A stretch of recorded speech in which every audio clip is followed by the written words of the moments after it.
Hello साथियों, स्वागत है आपका डिवाइन क्लासेस के ऑनलाइन प्लेटफॉर्म पर। आज इस साल की ये अपनी अंतिम क्लास रहने वाली है। क्यों? पता है ना क्यों? क्योंकि कल से 2025 आ गया। तो इस वर्ष की हुई ना अंतिम क्लास, होगी ना। अब ये जो अंतिम क्लास है, इस क्लास में अपन क्या पढ़ेंगे, उससे पहले कल क्या पढ़ा था वो अपन थोड़ा सा डिस्कस कर लेते हैं, देखते हैं आपको कितना याद है। और हमने पढ़ा भी था। देखो देखें, हम पहली यूनिट पढ़ रहे हैं, अपनी रीट है ना, रीट। इस रीट का जो एग्जाम है वो एग्जाम है 2025 में। और कब बता रहे हैं? 27 फरवरी। तो इसमें टोटल जो यूनिट आनी है रीट में, 5 यूनिट आनी है। और ये जो 5 यूनिट हैं, इनमें से 30 प्रश्न आएंगे। कितने प्रश्न आएंगे? 30 प्रश्न। इनमें से जो पहली यूनिट है, फर्स्ट यूनिट है, उस यूनिट को अपन ने शुरू किया था और इसका नाम है बाल विकास।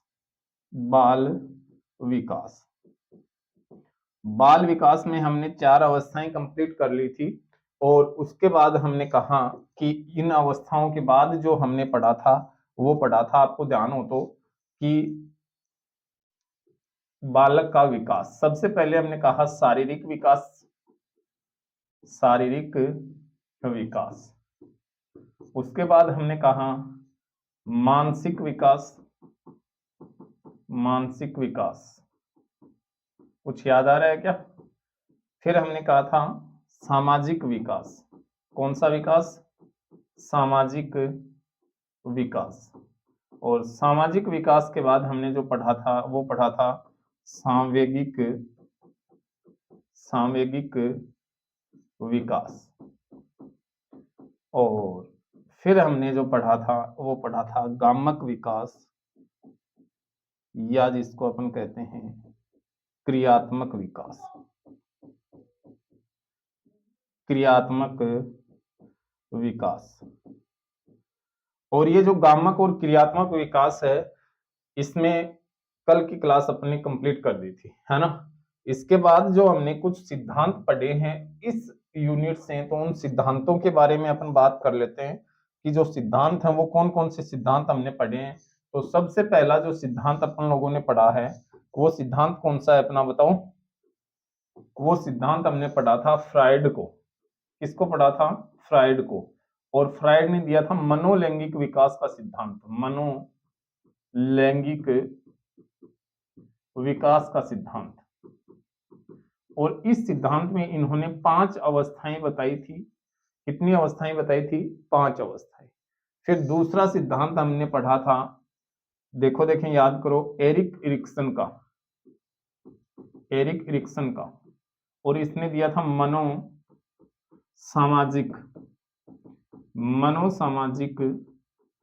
विकास का सिद्धांत दिया था क्या। और इस मनोसामाजिक विकास सिद्धांत में इन्होंने जीवन अवधि को 8 अवस्थाओं में बांटा था। और इनकी जो पुस्तक थी वो कौन सी थी? Childhood and society. बांटा था ना। और फिर हमने कहा था तीसरा जो सिद्धांत हमने देखा था वो देखा था यूरी ब्रोन फेन ब्रेनर का। और इन्होंने दिया था, कौन सा सिद्धांत दिया था बताओ आप? सामाजिक सांवेगिक विकास का सिद्धांत। सामाजिक सामाजिक सांवेगिक सामाजिक सांवेगिक विकास सिद्धांत, जिसी को अपन किस नाम से जानते हैं? पारिस्थिति परक। पारिस्थिति परक सिद्धांत जानते हैं क्या? और इसमें इन्होंने 5 मंडल स्तर निर्धारित किए थे। ठीक है ना। तो ये टोटल हमने 3 सिद्धांत कंप्लीट कर लिए और 5 विकास पूरे कर लिए ना। फिर हमने कहा था ये जो गामक विकास है, इस ये भी 2 प्रकार का होता है। एक होता है, कौन कौन से थे? स्थूल और एक सूक्ष्म। तो मुझे आप ये बताओ, पेन से लिखना, पेन से लिखना किस प्रकार का विकास है? ठीक है ना, सूक्ष्म है या स्थूल है? ठीक है, पेन से लिखना। दूसरा मुझे बताओ, बच्चा खेलता है, बच्चा खेलता है, वॉलीबॉल खेलता है, वो किस प्रकार का विकास है? ठीक है, तो ये दो प्रश्न हैं आपके, और ये आज तक हमने कंप्लीट किए। तो आज अपन क्या पढ़ेंगे? आज पढ़ेंगे बालक का भाषा विकास। ओके, बालक का भाषा विकास। तो शुरुआत करते हैं अपन बालक के भाषा विकास की। उससे पहले इस साल में लास्ट बार आपसे मैं कह रहा हूं कि इसको दबा के शेयर कर दो और जुड़ जाओ। बहुत सारे प्रश्न आपको एग्जाम में यूं के यूं मिलने वाले हैं। ज्यादा से ज्यादा मैं कह रहा हूं, अपनी 2 या 3 क्लासेस और इस यूनिट में होने वाली हैं। फिर पूरी यूनिट से अपन एमसीक्यू चलाएंगे, और मैं आपको पुराने एग्जाम में आए हुए प्रश्न जो हैं वो यहीं से सोल्व करवाने वाला हूं। देख लेना कैसी तैयारी है आप लोगों की। ठीक है, क्योंकि वास्तविकता के नजदीक जाने से ही आपको पता चलेगा एग्जाम में प्रश्न कैसे आते हैं। ठीक है ना, चलो आज अपन देखते हैं अपना टॉपिक जो है वो बालक का भाषा विकास। इसको आप हेडिंग में डाल दो, बालक का भाषा विकास। और अब देखो, जब शिशु का जन्म होता है तब पहली बार वह क्रंदन करता है। क्रंदन का मतलब रोता है, रोना, क्रंदन करता है। यही बालक की पहली भाषा है, यही बालक की क्या है? पहली भाषा है। फिर 10 माह का बालक पहला शब्द बोलता है। देखो इसमें ऑप्शन पे डिपेंड करेगा, आपको मैं बता देता हूं। अगर ऑप्शन में 10 माह भी आ रखा है और 12 माह भी आ रखा है, अगर एक एक आ रखे हैं तब तो 10 और 12 माह के बीच में बालक बोल जाता है। लेकिन अगर दोनों ऑप्शन में आ रहे हैं तो 10 माह करना है, अगर एक एक आ रहा है तो कोई दिक्कत ही नहीं है, 10 11 12 जो भी आ रहा है उसको सही मानना है। ठीक है ना। स्वीट कहता है कि भाषा ध्वनियों द्वारा मानव के भावों की अभिव्यक्ति है। क्या कहता है? महोदय है स्वीट, आदमी मीठा नहीं है, स्वीट उसका नाम है। देखो, है ना। तो भाषा क्या है? भाषा ध्वनियों द्वारा मानव के भावों की अभिव्यक्ति जो है वो क्या है? भाषा। जैसे मेरे मेरे मन में इन टॉपिक को लेकर क्या चल रहा है, वो जब तक मैं ध्वनियों के माध्यम से आप तक नहीं पहुंचाऊंगा तो वो मेरी अभिव्यक्ति नहीं होगी, आपको समझ नहीं आएगा। मेरे दिल में, मेरे दिमाग में जो भी चल रहा है, जब तक मैं ध्वनियों के माध्यम से अभिव्यक्त नहीं करने वाला तो आपको नहीं समझ में आएगा। और जब तक समझ नहीं आएगा तो आप मुझे देखकर करोगे क्या? मैं सलमान खान तो हूं नहीं, है ना। तो जब इंटरेस्ट क्या है, जब इंटरेस्ट तभी आएगा जब मैं आपके कानों को जो अच्छा लगे वो बोलूं। और कानों को अच्छा तब लगेगा जब आपको पता हो कि आपके एग्जाम में क्या आएगा। कानों को अच्छा तो क्या है कि शायरियां भी लगती हैं, चुटकुले भी लगते हैं, गाने भी अच्छे लगते हैं, लेकिन वो आपके एग्जाम में नहीं आएंगे। और मैंने देखा आजकल ये बहुत शानदार ट्रेंड चल रहा है, बहुत जबरदस्त ट्रेंड चल रहा है। पता नहीं लोग कहाँ जाने वाले हैं, मुझे समझने में भी मतलब ये लगता है कि यार पता ही नहीं क्या कर रहे हैं। इंस्टाग्राम पे तो फूहड़पन भरा पड़ा है,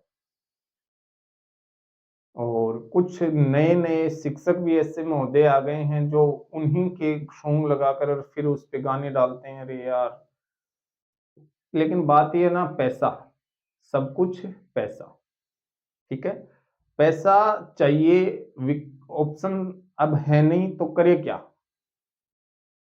जनसंख्या बढ़ रही है, संसाधन घट रहे हैं, तो इन सब में व्यक्ति करे तो करे क्या? इसलिए मेहनत कोई करना नहीं चाहता। लेकिन भाई अपने तो चाहे एक बच्चा पढ़े चाहे 2 पढ़े, नहीं पढ़ाएंगे, रहने देंगे, पढ़ाना बंद कर देंगे अगर कोई नहीं देखेगा तो, है ना। अगर शायरी सुननी है तो फिर फ्री टाइम में वैसे ही हेडफोन लगा के सुन लो कहीं से भी, है ना। ठीक है ना। तो देखो, ध्वनियों के माध्यम से मानव अपने भावों को जो अभिव्यक्त करता हुआ क्या है? भाषा है। अब भाषा कैसे कैसे सीखी जाती है, उसके साधन क्या है ना।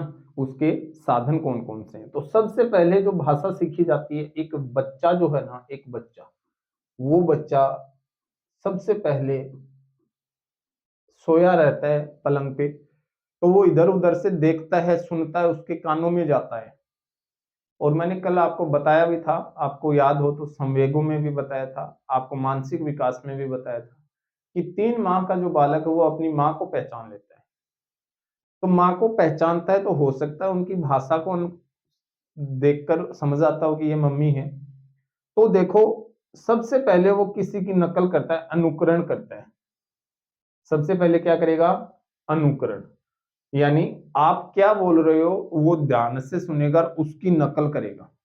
दूसरा काम वो करेगा, खेल खेल में सीखता है, खेलता हुआ सीखता है, खेलता हुआ। फिर वो कहानी सुनता है, फिर वो कुछ बोलता है, वार्तालाप करता है, और जब बड़ा हो जाता है उसमें तार्किक चिंतन का विकास हो जाता है, तो वो क्या करता है? प्रश्न और उत्तर करता है। तो भाषा का जो विकास होता है, भाषा का जो विकास करने के जो साधन हैं उसमें ये है, अनुकरण, खेल है, कहानी सुनना है, वार्तालाप है और प्रश्नोत्तर है। तो इन साधनों के माध्यम से बालक के अंदर भाषा का विकास होता है। आप एक बच्चा है, उस बच्चे को अगर बोलना नहीं आ रहा है तो आप उसको ये कह दो, बेटा घर पे मान लो उसने किसी से सीखा है। कई बार आप देखना, जैसे मान लो अपने घर में 3-4 बच्चे हैं। कितने बच्चे हैं? 3-4 बच्चे हैं। और वैसे तो आजकल ये बड़े असंभव सी बातें हैं 3-4 बच्चे एक घर में मिलना, फिर भी मैं बता रहा हूं ये 3-4 बच्चे हैं। अब देखो, ये जो बच्चा है ये 8 साल का है, ये जो बच्चा है ये बच्चा है 6 साल का, और ये जो बच्चा है ये बच्चा है 2 साल का। अब समझना, इस बच्चे को 8 साल वाले बच्चे को बिल्कुल सही बोलना आता है, कोई दिक्कत नहीं है, लेकिन ये 6 साल वाला जो बच्चा है इसको बोलने में तकलीफ है, ये थोड़ा थोड़ा तुतलाता है ना, तुतलाता है। समझते हो तुतलाना? समझ गए ना? तोतो बोला है, तोतो। ठीक है। तो अब क्या है कि ये 2 साल को बच्चों जब एन सुनेगो ना, तो यो भी तोतो बोलना शुरू हो जाएगो। फिर ते कोई डॉक्टर ने सियाना आदमी ने पूछोगा तो यह कहोगा कि भाई ए टाबरिए ने थोड़ो सो छोटनिया पर रखो ना, ये एन देख देख के लिए छोटनिया भी तोता ही बोलेगा। समझ गया कि ए को मतलब ये छोटनिया टाबर ए को अनुकरण करें, अनुकरण करें। तो ये सबसे पहले बच्चा करता है अनुकरण। फिर मान लो वो खेलता है, और अगर खेलने वालों में भी कोई तोता बच्चा है तो वो उसी के तुतलाता है, तो उसकी नकल कर लेता खेलता खेलता। और ये जो कहानी है, वार्तालाप है, प्रश्नोत्तर, ये बाल्यावस्था में धीरे धीरे बच्चा शुरू करता है। तो इस इन सब साधनों से बालक का क्या होता है? भाषा का विकास होता है। तो नोट डाउन कर लो पहले, फिर अपन इसमें आगे बढ़ते हैं, है ना? करें शुरू आगे, चलो। फिर देखो भाषा के प्रकार, है ना?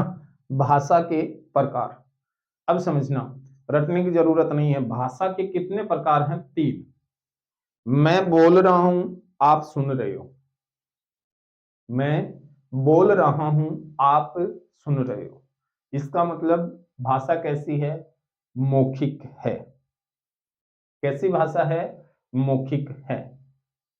लेकिन मैं बोल नहीं रहा, मैं ऐसे पेन रखा, मैं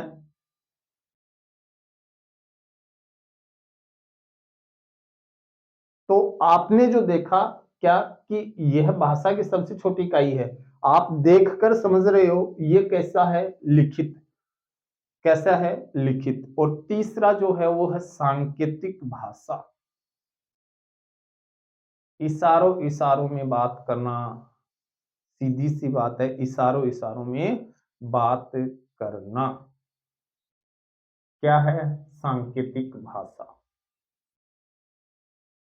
सबको पता है, खूब इशारे किए, खूब इशारे किए, है ना? किए ना? तो इशारे इशारे में जो बात होती है वो कैसी है? हाव भाव से है, हाव भाव से। कई बार ऐसा होता है मास्टर जी, जब मान लो घर लुगाई बात को नहीं माननी है, मास्टर जी नाराज हो के आगो, अब भी की चोटी खड़ी हो रही है, वो आंगन का गो खड़े हो, पढ़ो। मुंह है वो सुगलू मुंह कर रखो तो तन पतो चल जाए कि आज गुरुजी की बॉडी लैंग्वेज गड़बड़ है। ऐको मतलब गुरुजी का जो संकेत है वह गड़बड़ कर रहा है, सिंबल जो है वह गड़बड़ कर रहा है। तो भाषा कितनी प्रकार की? तीन, मौखिक, लिखित और सांकेतिक। समझ गया ना? कोई न बोल के किमिक हो तो वह है मौखिक, लिख के लेटर लिख के दो वह है लिखित, और केवल इशारा इशारा काम बन जा वो है संकेत। समझ गया ना? अब देखो भाषा का भाग, चार भाग हुए हैं। एक तो है स्वनिम, एक है रूपिम, एक है वाक्य का विन्यास और एक है अर्थ का विन्यास। तो स्वनिम है, यह भाषा की सबसे छोटी इकाई है, जैसे ए उ प च, है ना? क्या होता है कि स्वनिम जो है यह भाषा की सबसे छोटी इकाई होती है, ए उ प च। रूपिम है, यह भाषा की सबसे छोटी अर्थपूर्ण इकाई होती है। देखो इन दोनों लाइनों में एक शब्द ही फर्क है, अर्थपूर्ण, लेकिन आंसर अगर पूछेगा तो बिल्कुल दिन रात में अंतर हो जाएगा। तो याद रखना स्वनिम जो है वो भाषा की सबसे छोटी इकाई है, जबकि रूपिम जो है वो भाषा की सबसे छोटी अर्थपूर्ण, जिसका कोई अर्थ निकलता हो वो इकाई है। जैसे कल, पल, चल, ये जो है ये अर्थपूर्ण बातें हैं। फिर है वाक्य विन्यास, शब्दों का ऐसा समूह जिससे वाक्य बना हो और उस वाक्य का कोई अर्थ हो या नहीं हो, कोई जरूरत नहीं, अर्थ हो या ना हो कोई मतलब नहीं है, लेकिन कोई शब्द ऐसे होने चाहिए। जैसे कोमल चाय खाती है, चाय को खाया थोड़ी जाता है, लेकिन उसने बोल रखा है, तो अर्थ हो या नहीं हो। और अर्थ विन्यास का मतलब जब वाक्य में सभी अर्थपूर्ण शब्द हों, जैसे कोमल चाय पीती है, तो कोमल चाय पीती है बिल्कुल संपूर्ण शब्द सही है। तो इसमें हमने देखा कि ये तो है अपना अर्थ विन्यास, और जिसमें शब्दों का अर्थ सही नहीं हो वो क्या है? वाक्य विन्यास। एक है रूपिम और एक है स्वनिम। तो स्वनिम, रूपिम, वाक्य विन्यास और अर्थ विन्यास किसके भाग हैं? भाषा के भाग। नोट डाउन कर लो। ओके, आगे बढ़े। चलो अब देखो कुछ भाषा की अवस्थाएं होती हैं। जैसे मैंने बताया था कि जैसे ही बच्चे का जन्म होता है सबसे पहले करता है क्रंदन। क्रंदन का मतलब वो रोता है, तो इसको कहते हैं क्रंदन या रोना, क्राइंग। बालक की प्रथम ध्वनि और पहली भाषा जो होती है वो क्या होती है? क्रंदन। फिर है बबलाना या कुइंग। कुइंग ये 3 से 9 माह तक होती है, जैसे दा आ बा पा ऐसे बच्चा बोलता है ना, वो क्या होती है? कुइंग। कुइंग इसको याद रखना, अवधि 3 से 9 माह। और फिर तीसरा है अंग विक्षेप या हाव भाव। हाव भाव के द्वारा बालक अपने भावों और विचारों को अभिव्यक्त करते हैं, है ना? कई बार अपना घर का न्यून बोलना कि भाई टावर का सुसु आवा है, बाहर ने पेशाब करा के लाओ। मतलब उनको बॉडी स्ट्रक्चर देख के ही समझ जाए बच्चन भूख लाग रही है। बच्चों बोल के थोड़ी कहा है ना? बच्चन भूख लाग रही है, मैं का पोटी आओ, मैं का पेशाब आओ है, बन पानी की प्यास लाग रही है। ये सारी बातों का हाव भाव है, उनकी मम्मी उनने समझा है। तो वो है भाषा के कुछ अवस्थाएं। तो ये कुइंग याद रखना, कुइंग जो है ये कब से कब तक है? 3 से 9 माह। अब एक महान विद्वान हुए थे स्मिथ, और स्मिथ ने कहा था कि भाषा का विकास इस प्रकार से होता है, जन्म से 10 माह तक का बच्चा कोई भी शब्द नहीं बोलता है, लेकिन 10 माह का जो बच्चा है वो एक शब्द बोलता है, 12 माह का बच्चा 3 शब्द बोलता है, 15 माह का जो बच्चा है 19 शब्द बोलता है, 18 माह का बच्चा 22 शब्द बोलता है, 21 माह का बच्चा 118 शब्द बोलता है, और 2 वर्ष का बच्चा 272 शब्द बोलता है। 272 शब्द बोलता है। ये बात कौन कहता है? स्मिथ। स्मिथ महोदय कहते हैं कि 10 माह का जो बच्चा वो एक शब्द बोल देता है, 12 माह का 3 शब्द, 15 माह का 19, 18 माह का 22, 21 माह का 118 और 2 वर्ष का 272। तो देखो 272 बीच में आगे पीछे 2 और बीच में 7 है ना? तो 7 लेके चलेंगे कब? 2 वर्ष के बच्चे को, 7 7 और 7 7 लेके चलेंगे 2 वर्ष के बच्चे को आगे और पीछे, है ना? तो देखो 272 शब्द हैं। तो ये आप नोट डाउन कर लो। ओके, फिर अपन इसमें आगे बढ़ते हैं। अब भाषा विकास का सिद्धांत दिया था जिसका नाम है नोम चोम्स्की। किसने दिया था? नोम चोम्स्की। नोम चोम्स्की ने कहा कि भाषा का जो विकास है वो शारीरिक विकास की तरह ही होता है।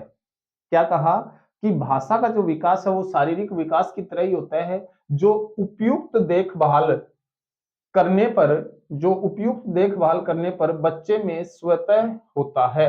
वे जिस किसी भाषा को सुनते हैं उसके व्याकरण को सरलता से सीख जाते हैं। समझ में आया क्या?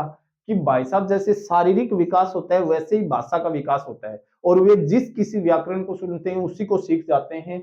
इसलिए इस सिद्धांत को जनरेटिव ग्रामर थ्योरी कहा जाता है। तो इसको जी और टी, इसको क्या कहते हैं? जीजीटी, जनरेटिव ग्रामर थ्योरी कहते हैं। किसने कहा था? नोम चोम्स्की ने। उसने ये कहा कि जैसे बच्चा बढ़ता है, शरीर में बढ़ता है, वैसे ही भाषा का विकास भी अपने आप होता है, और जिस किसी के संपर्क में जाता है ना उसी के व्याकरण को अपने आप सीख लेता है। इसीलिए इस भाषा के सिद्धांत को कहते हैं जनरेटिव ग्रामर थ्योरी। अब इन्होंने कहा कि भाषा जो सीखता है वो दो नियम से सीखता है। एक होता है सतही संरचना का नियम और एक है गहरी संरचना का नियम। तो जो सतह की संरचना है उसमें बच्चा बोलना, पढ़ना और लिखना सीख लेता है, नॉर्मल सबको आता है। लेकिन अगर गहरी संरचना में जाएगा तो उसमें भाषा का गहराई से ज्ञान प्राप्त करता है, गहराई से। जैसे उसमें व्याकरण में, उसके अलंकारों में, मतलब जो काव्य शास्त्र है वो किस में जाएगा? गहरी संरचना में। लेकिन सामान्य अगर बोलचाल का काम है तो वो सतही संरचना का सिद्धांत है। कौन कहता है? नोम चोम्स्की। फिर इन्होंने बताया कि चोम्स्की कहता है कि बालक में भाषा ग्रहण करने की जन्मजात प्रवृत्ति होती है। यानी भाषा जो ग्रहण करता है ना उसकी प्रवृत्ति जन्मजात होती है, जिसे भाषा अर्जन तंत्र, जिसको क्या कहते हैं? भाषा अर्जन तंत्र, LAD, लैंग्वेज एक्विटेशन डिवाइस कहा जाता है। LAD कहा जाता है। जन्मजात जो प्रवृत्ति होती है, इस कारण इसको क्या कहते हैं? भाषा अर्जन तंत्र। इंपॉर्टेंट है भाई, दो शब्द हैं, एक तो भाषा अर्जन तंत्र है और एक है जनरेटिव ग्रामर थ्योरी। इनको याद रख लेना। सीधा सा पूछा जा सकता है कि भाषा विकास का सिद्धांत किसने दिया था? नोम चोम्स्की ने। ठीक है ना? क्या कहा कि जैसे शरीर का विकास होता है वैसे ही भाषा का विकास होता है, और जिस वातावरण में रहता है उसके व्याकरण को अपने आप सीख लेता है। किसने कहा? नोम चोम्स्की। ज्यादा दिमाग नहीं लगाना, इधर उधर से नहीं भटकना है। जितना इसकी जो बातें हैं वो बस समझ लो कि इसमें क्या कहा है। इसका केंद्रीय भाव सीधा सा है कि जहां रहेगा बच्चा उस भाषा को सीख लेता है। अब जैसे अंग्रेज जो है वो अंग्रेजी बोलते हैं तो क्या उनके लिए कोई अलग से क्लास थोड़ी लगती है? अब अपन मारवाड़ी बोलते हैं तो वो मारवाड़ी जो है वो अपने आप ही बच्चा सीख ले जाता है। जैसे कोई जोधपुर में जो बच्चा रहता है वो वहां की भाषा अपने आप सीख लेता है। मारवाड़ में, इधर बाड़मेर की तरफ जो रहता है वो वहां की भाषा अपने आप सीख लेता है। जैसे अपन इधर आ जाते हैं अपने झुंझुनू की तरफ, तो झुंझुनू में जो बागड़ी भाषा बोली जाती है वो अपने आप सीख लेता है। तो उसके लिए कोई अलग से ग्रामर थोड़ी सिखाई जाती है। तो ऐसे जो बच्चा भाषा सीखता है वैसे यूरोप में जो बच्चा रहता है वो अपने आप अंग्रेजी सीख लेता है। उसके लिए अलग से क्लासेस थोड़ी लगती हैं। समझ गए ना? ये बात कौन कहता है? नोम चोम्स्की। ठीक है, नोट डाउन कर लो, इसको नोट डाउन कर लो। फिर अपने इसमें देखने वाले हैं आगे। अगला जो सिद्धांत है अपना वो सिद्धांत रहेगा वाइगोत्स्की का सामाजिक एवं सांस्कृतिक विकास का सिद्धांत।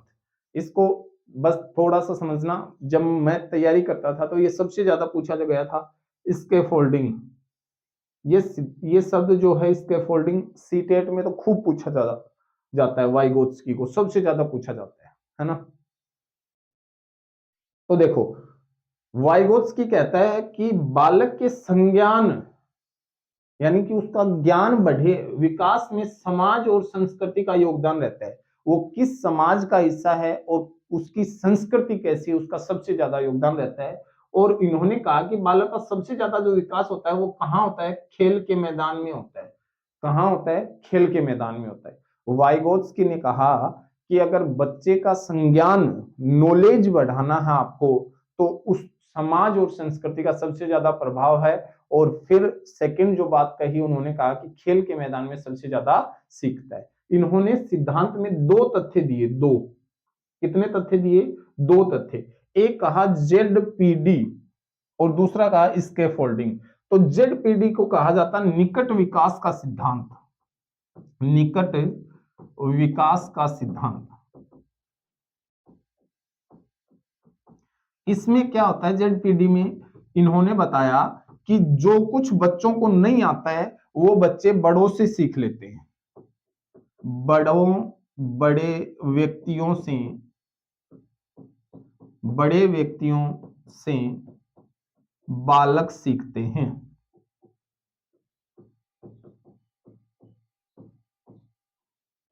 जैसे माता पिता है, जैसे माता पिता, दादा दादी,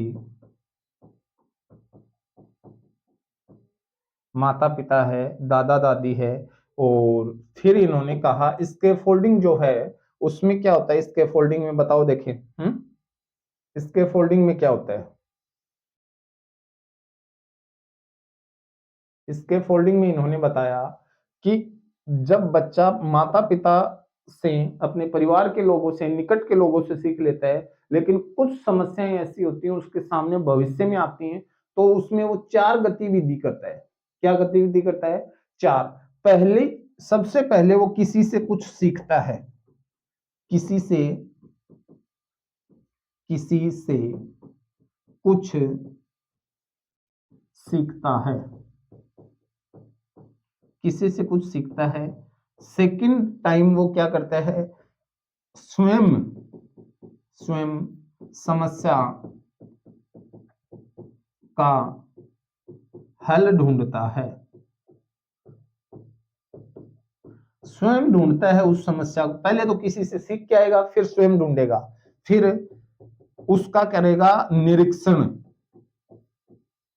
निरीक्षण करता है।